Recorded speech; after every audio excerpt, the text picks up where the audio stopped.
I'm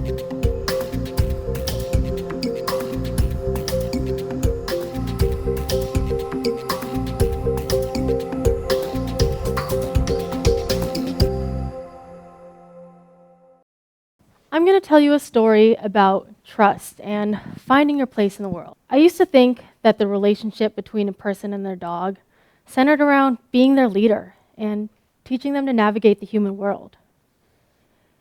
It was a long time before I stopped to think, what could I learn from them?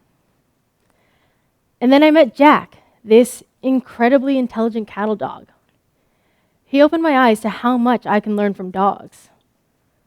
When I first met Jack, all I saw was this rowdy little spotted dog with half-flopped ears. He growled and barked at people, birds, dogs, pretty much everything and anything that moved and made a sound. He would escape from his harness, wanted nothing to do with me, and didn't care where I wanted to go. In reality, there was a lot more to him than I was seeing. I underestimated his abilities, not thinking about the possibilities. I get to work with conservation detection dogs, a field at the exciting intersection of science and dogs.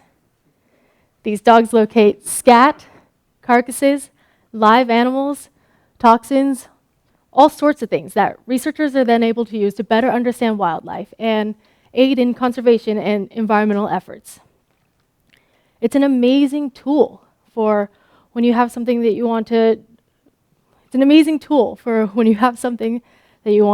study non-invasively or have something that's difficult to find and study. How does it work? In an overly simplified explanation, dog finds something, give them their ball, and play this game of find and fetch. The dogs that I've worked with come in all shapes, sizes, breeds, mixes. The one thing they all have in common, though, is an insatiable drive to play and being in need of a home. Most of them came out of shelters, or a few of them were with people who just knew that their dog needed more than what they could give them. My dog Jack has a story like the rest of them.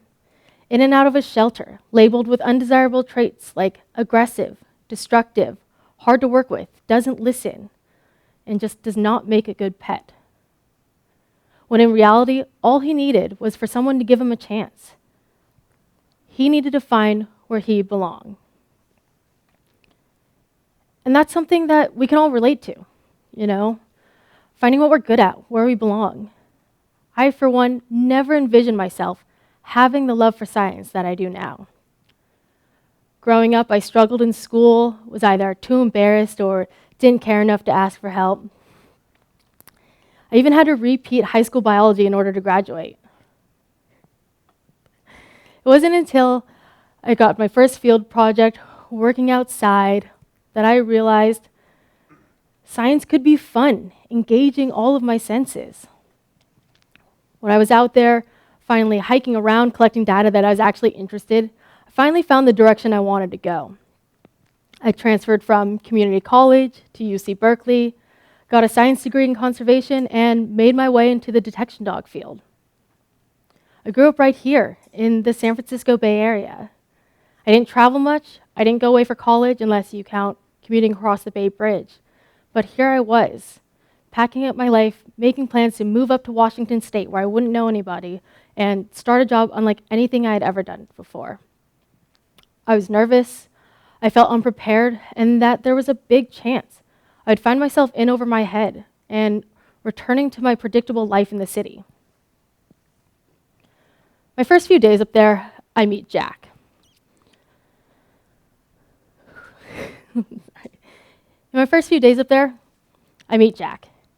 He had already been selected into the detection dog program, but he never seemed to find his partner.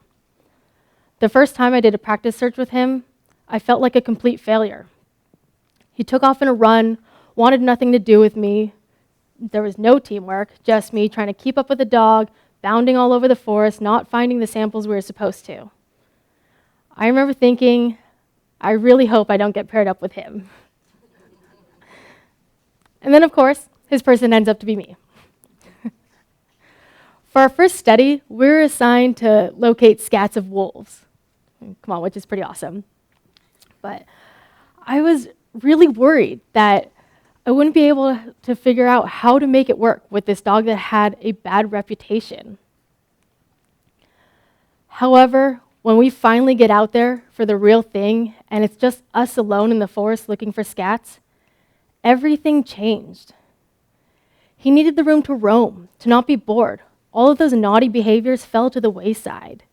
This job was exactly what this dog needed. From that point on, everything got better. We learned to work together as a team. He didn't need to be molded into a model pet or changed in any way. He didn't need to learn how to search and use his nose. Dogs already know how to do that. I needed to learn to embrace his personality and let him teach me how he sees the world. The more time we spent together, the better I understood his body language, and the easier our work became. One of the more difficult studies we've done is to locate killer whale scat in the Salish Sea, which is the inland waters of Washington State in British Columbia. We are there to study the southern resident killer whales, which have been listed on the Endangered Species Act since 2005.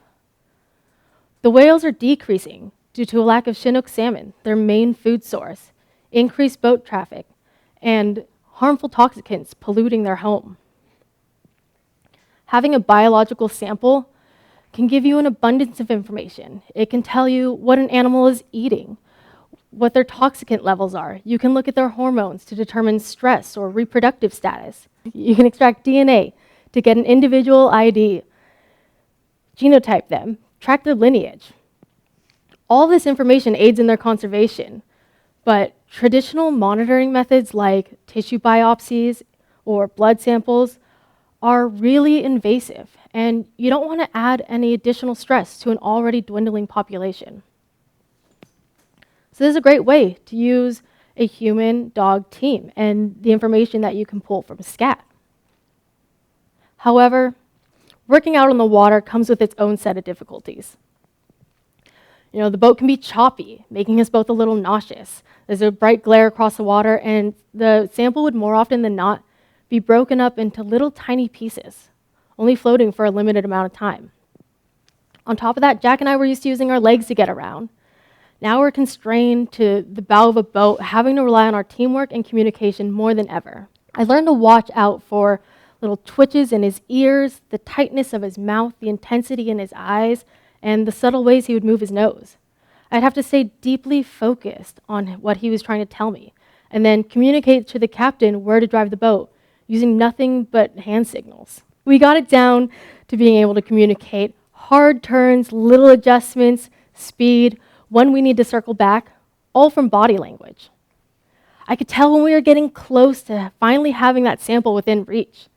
After hundreds of meters of following Jack's nose, he would start to get really excited, and sure enough, that pungent, fishy odor of a whale scat would overpower the fresh ocean breeze, and the boat would land right on top of a sample.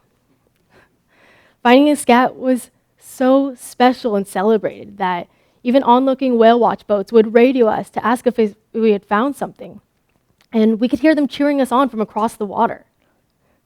There is no better feeling than that jolt you get from all your hard work paying off. When in sync with your canine partner, it's like you can have a conversation.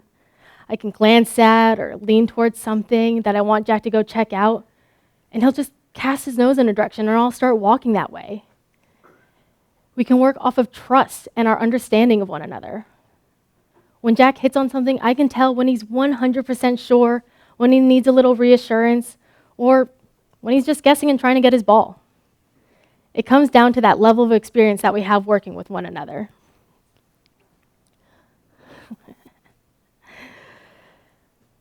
Through him, I've learned to listen better, to notice my surroundings, to have patience and work with the dog in equal partnership.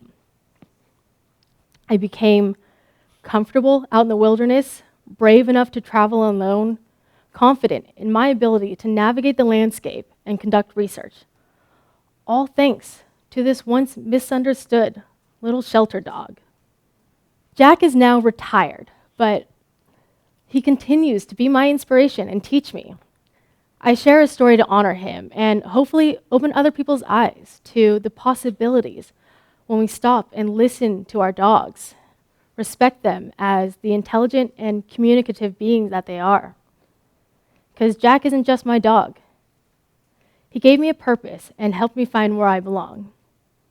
And I like to think that I helped him find where he belongs too. Thank you.